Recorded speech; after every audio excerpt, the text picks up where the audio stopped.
Student, next topic is anti-influenza drug. Okay, anti-influenza drug are the drugs which are used for the treatment of influenza. Okay, influenza. Okay, influenza is nothing but flu-like flu-like problem. Okay, influenza is mainly used for the treatment of influenza. Influenza is a viral acute respiratory infections. Okay, what is influenza? Influenza is a viral acute respiratory infection commonly called as a flu, characterized by generally what are the flu characters? That only. Okay, chills, fever, cough, nasal congestion, runny nose, body pains, irritated throat, irritated eyes, irritated nose, okay, sore throat, nausea, vomiting, so ultimately pneumonia.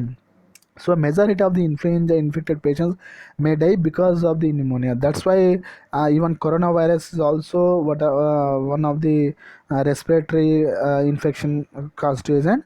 The persons mainly suffering from pneumonia. Okay, so this is the pneumonia is the major danger problem. So this influenza is caused by influenza virus. Okay, simple. Okay, influenza caused by influenza virus. This influenza virus mainly divided into two types: influenza A virus and influenza B virus. Okay, influenza A virus and influenza B virus. So here, generally, this influenza A virus, it is transmitted from, okay, birds to animal host to humans.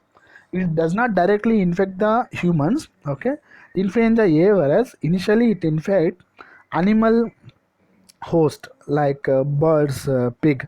Later on it is migrated from birds, pig to humans. Okay, but influenza B virus it is directly infect the host. Okay, humans. Okay, next influenza A virus again divided into different types. Okay, different types based upon species of origin, and means where is going to be originated into the humans.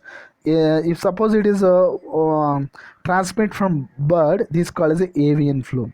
If it is obtained from pig, it is called as a swine flu. Okay, species of origin. Okay, right. So next, so influenza A virus is a viral infection. It is classified into based upon species of origin. Okay, it is obtained from bird is called as a avian influenza, avian flu, or swine flu from pig. Okay, later on, again this influenza A virus, it is divided into so many subtypes. Okay, based upon the composition of its composition of surface proteins. Okay, this protein influenza A contain two type of surface proteins. One is heme agglutinin. It contains one of the surface protein is heme agglutinin. One more is neuraminidase. Okay, so based upon the composition, so again heme agglutinin, it is 16 types are there: H1, H2, like that, H1 to H6. Like this, neuromed is going to be classified into N1 to N9. Okay, so based upon the composition, so this influenza A virus it is classified into, okay, major subtypes of influenza virus circulated among the people in around the world is H1N1, H1N2, H3N2, H5N1. Okay, so here H1N1 is also called as a swine flu, H5N1 is called as a bird flu. Okay, so like this you can classify the influenza A virus, either avian flu or bird flu, swine flu. Okay, later on either H1N1, H1N2, H3N2, H5N1. Okay, next, so what are the drugs which are used for the treatment of influenza? Majorly two drugs. One is a neuraminidase enzyme inhibitors. One is second one is neuraminidase enzyme inhibitors. So next is adjunctant derivatives actually. 1 minute.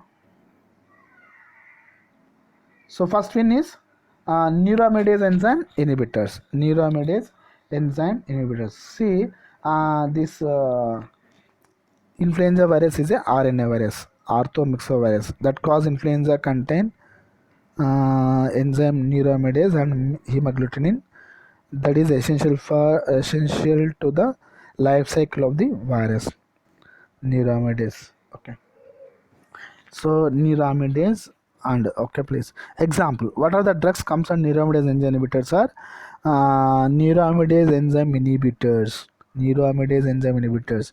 So they look like a salicylic acid analogs. So salicylic acid analogs, example oseltamivir and janamivir. Oseltamivir is given by oral route, janamivir is given by inhalation route. Okay, so majorly how these neuraminidase enzyme inhibitors are going to be do this, they mainly prevent the release of new viral, so that they mainly inhibit the spreading of virus from one to other cell. Mainly neuraminidase enzyme inhibitors mainly inhibit the spreading of virus, okay, from one cell to other cells. Okay, but they're active for both type of influenza A and influenza B virus. Okay, the effect of neuraminidase inhibitors are they are effective both influenza A virus, influenza B virus, but the effectiveness of this neuraminidase inhibitors best you can see if administered within 24 hours to 48 hours after the onset of infection. Okay, the effectiveness of the neuraminidase inhibitors effectively observed if you take within the short period of after onset of infection, within the 24 hours to 48 hours after the onset of infections. So this is about the some description about neuraminidase enzyme inhibitors. Okay, next coming to mechanism.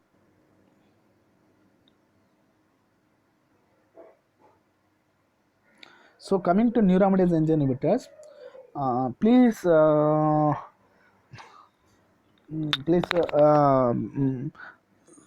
so are aware that they contain surface proteins, so neuraminidase and hemagglutinin. Okay, so N stands for neuraminidase, H stands for hemagglutinin. Okay, so virus, that is virus is again this influenza virus also contain two single standard DNA in the center, surrounded by the nucleocapsid, later on surrounded by the lipid envelope. The lipid envelope contain so surface glycoprotein, that is neuraminidase and hemagglutinin. So what is the role of neuraminidase, what is the role of hemagglutinin? So hemagglutinin surface glycoprotein major role is it is going to be bind with our host cell membrane. Okay, host cells. Okay, hemagglutinin protein is going to be responsible for binding to our host cell. Okay, our host cell. Right, so with this only the virus is going to be enter into our host cell. Okay, enter into our host cell. Okay, so but what about the neuraminidase? Okay, actually hemagglutinin is going to be bind with, okay, bind with one of the unique carbohydrate present in the cell surface, that is called as the salicylic acid. Okay, salicylic acid is the one of the I think it is sugar part, salicylic acid. Okay, salicylic acid it is one of the part of the sugar. Okay, sugar means generally we have surface glycoproteins. Okay, surface glycoprotein, yourself containing like monoprotein. Okay, ribose protein. Okay, so our cell membrane containing, so the cell membrane containing proteins, lipids and glycoproteins, means it is a mixture of glucose and as well protein. So one of the sugar part of the glycoprotein contain salicylic acid moiety. So this hemagglutinin make a bond with salicylic acid present in the sugar of the glycoprotein, our host cell. With this the hemagglutinin is going to be bind with our host cells. Okay, next, once it is enter into the host cell, it undergo replication. Once the replication process is completed, the virus will be released from the host cell. Again, it is infected to new other host cell. Okay, so like this, the infection will be continued from one cells to other cells. So in the process of after completion of replication, okay, the virus is going to be in the process of releasing. Again, the hemagglutinin part of the virus is going to be stick to the salic acid. Salic acid might is present in the surface glycoprotein, which impair the release of virus. Okay, please remember. Okay, immediately after, please assume. Okay, immediately after replication completion, okay, the virus particles, okay, during binding, it is the hemagglutinin is going to be responsible for the attachment to the host cell. Even after completion of the replication also, during release process, again the hemagglutinin part of the virus is stick to the our host cell. Okay, especially binding the salic acid, mild salic acid part of the our surface glycoproteins. Okay, in the respiratory tract, so which impair the release of virus, so that will impair the release, automatically it will stop the spreading. But in order to avoid this process, okay, whatever the role already, so you know the hemagglutinin role. Okay, surface glycoprotein, still you didn't understand the what is the role of neuraminidase, right? Now the neuraminidase function is coming into picture. This neuraminidase enzyme, okay, neuraminidase enzyme is going to be, okay, is going to be break the salic acid moiety. Okay, they bind to the salic acid moiety, so that it will break the bond between the, okay, surface glycoproteins of the host cell and hemagglutinin. Immediately is going to be released and is going to be infect other healthy cells. So hemagglutinin is responsible for the binding. Okay, neuraminidase is mainly responsible for the detachment of the, okay, newly formed virus particles from the host cells. So it will help in the spreading of the virus infection from one cell to other cells. Okay, so here oseltamivir and zanamivir, okay, oseltamivir, zanamivir are the, okay, neuraminidase enzyme inhibitors. Okay, neuraminidase enzyme inhibitors. Okay, these are neuraminidase enzyme inhibitors. Okay, why specifically I am talking neuraminidase means oseltamivir, zanamivir, so they are look like a salic acid. Okay, the structure of the oseltamivir, zanamivir look like a salic acid. That's why they are called salic acid analogs. Okay, salic acid analogs. Okay, so this neuraminidase and oseltamivir, zanamivir, because of the salic acid structure, they bind to all the neuraminidase present in the present on the surface of the virus particles. Okay, so they bind to the cis, so bind, so that this neuraminidase, okay, once neuraminidase enzyme inhibited, it is not going to be available for the release of the virus from infected, okay, cell. Okay, so that the spreading of infection is going to be stopped. Okay,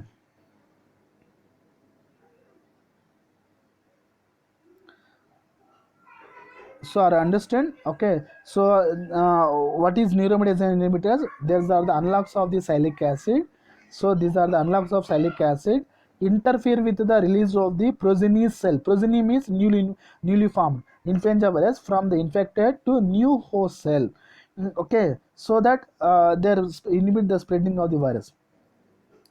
Okay, catalyze the release of see, so what is the role of neuraminidase? So neuraminidase catalyze the release of virus from surface of the infected cells following replications.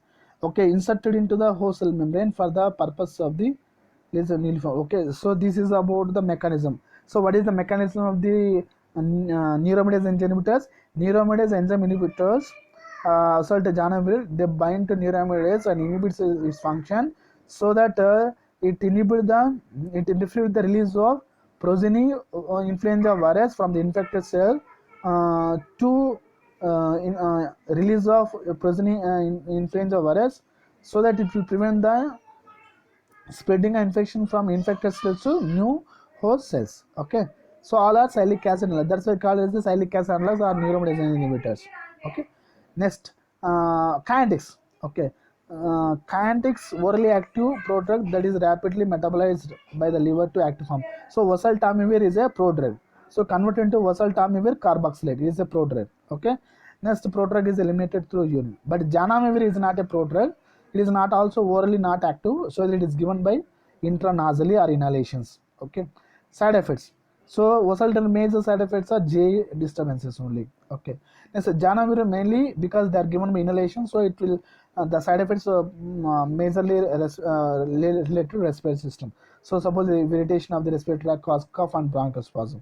That is only. Okay, this is about neuromedicine enzyme inhibitors. Okay, next class of anti-inflammatory drugs are, okay, so admantine derivatives. Admantine derivatives. Okay, example amantadine and rimantadine. Okay, so they mainly inhibit the viral uncoating. Okay, viral uncoating. So viral uncoating, replicate viral uncoating, so that this admantine derivative uh, stop the replication of the virus. Okay, so next oseltamivir janamivir mainly inhibit the spreading. Okay, spreading. So what is admantine derivative they do? Okay, so they mainly, suppose for example, you may please concentrate on this diagram.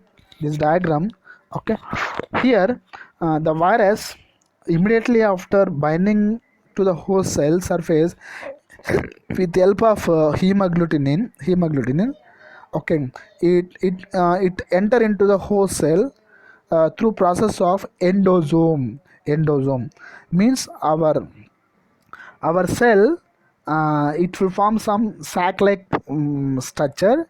With this the virus will be enter into the our cell after endosome. So here you see the endosome is covered by membrane. Inside this there is a virus. Okay, so here this endosome surface consists of one actively driven, okay, proton pump. Okay, actively driven proton pump. See, ATP dependent proton pump which deliver the H plus ions from cytosol of the host cell to the lumen of the endosome, lumen of the H plus ions.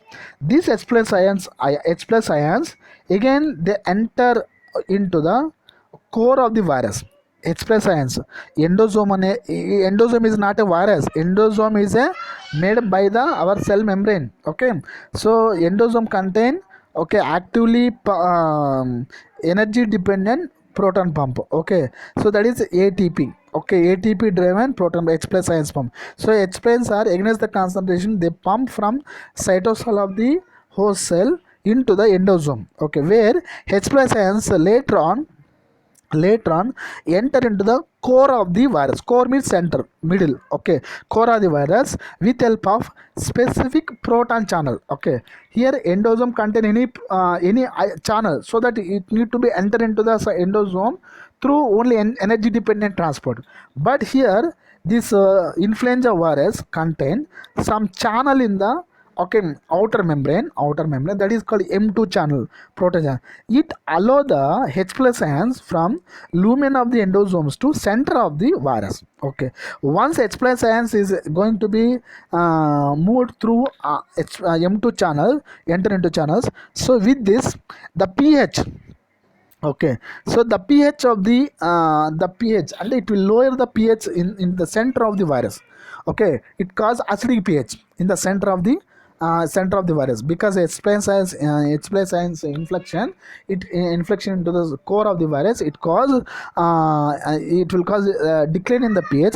Because of acidic pH, all the viruses codes, whatever the codes surrounded by the HIV, influenza virus is going to be dissolved immediately, automatically, which causes releasing of the, okay, HIV particle. Okay, so which causes releasing uncoating of the particles, which release the genome of the virus. The genome is going to be multiplied, later on assembled, and again released from the infected cells, again infect other cells. So later on, okay, so that admantine derivatives mainly inhibit the, okay, inhibit the viral uncoating. Okay, viral uncoating, this is the process where helpful for the releasing of the virus into the cytoplasm of the infected cells. So how they are going to be works? They mainly block the M proton channels, M2 channels present on the viral envelope. Okay, so viral envelope, so that they prevent the release of the virus. Okay, augmented derivatives, how they are going to be works? They mainly prevent the uncoating of the virus particle by binding to M2 channels. Okay, M2 channels. Okay, so M2 channels. So M2 channels. M2 channel. With this, there is no there is a failure of uncoating process which stop the release of genomic RNA into the cytosol. There is no further process. Okay, so this is about mechanism of actions. Okay, mechanism of action of, so this one. Okay, next.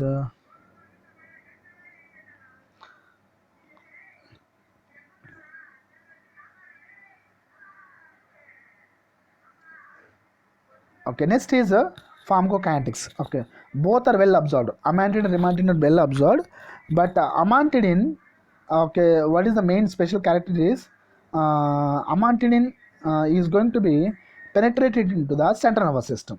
Penetrated, amantadine is penetrated into the central nervous system. This is because it produces CNS related side effects.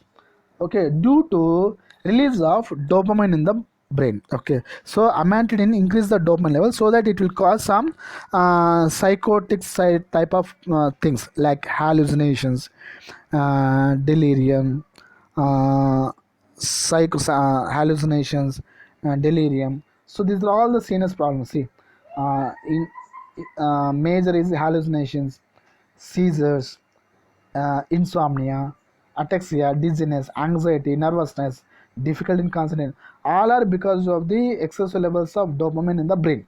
Okay, because it will, so that's why amantadine, even though it is considered as antiviral, it is used for treatment of Parkinsonism. Okay, where how is going to be helpful? It will increase the release of dopamine. Okay, so minor this is about central nervous system. So remaining are GI-ATRL, nausea, vomiting. So excessive levels of definitely cause nausea, vomiting.